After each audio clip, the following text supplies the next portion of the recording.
Or perhaps unsurprisingly, Reform's record high levels of support in the national polls now, rattling a few people in Westminster. Before I get to that and what's been said over the past few days, just allow me to thank the new members of the channel. Do support the channel by becoming a member down below. I'll put a link down below. Thanks to Brian for becoming the newest member.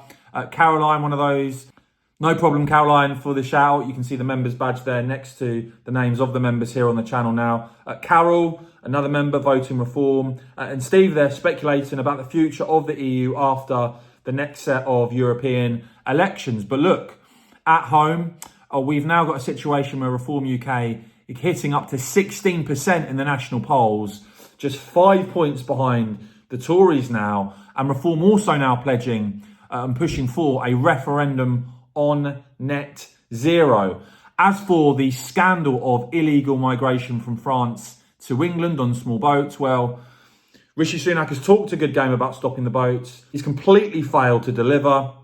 Around 5,000 people already crossing this year, almost a third higher than the same quarter last year. We're up 43% in 2024 in terms of numbers.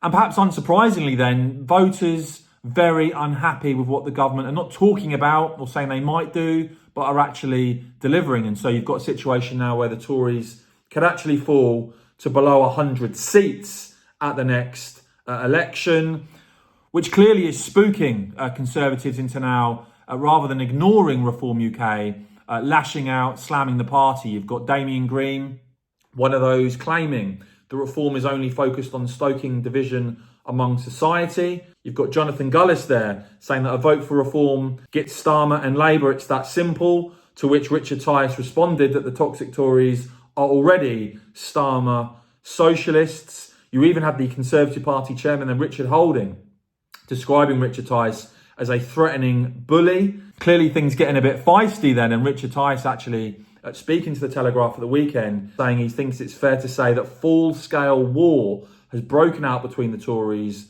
and Reform. Tice claiming the Tories are going to end up with less than 100 seats, and that's part of his mission, that they're not going to bully him and they're not going to bully his candidates. Tice following that up by saying that we've just witnessed a weekend of unprecedented coordinated attacks by sections of the media aligned to the Tory party against Reform. But the thing is, Tory MPs can attack Reform and Tice as much as they like. The fact is, voters are very unhappy with what the government are actually delivering.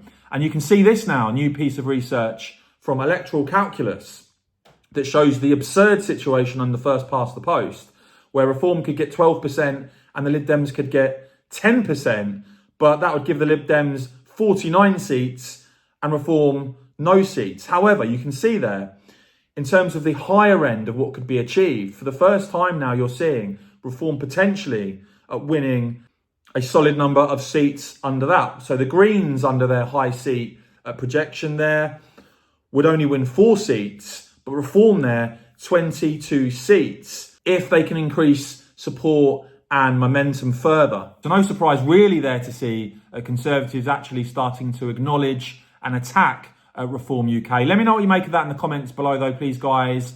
Who are you currently intending to vote for? And if you would like to support my channel, do please become a member by seeing the link down below.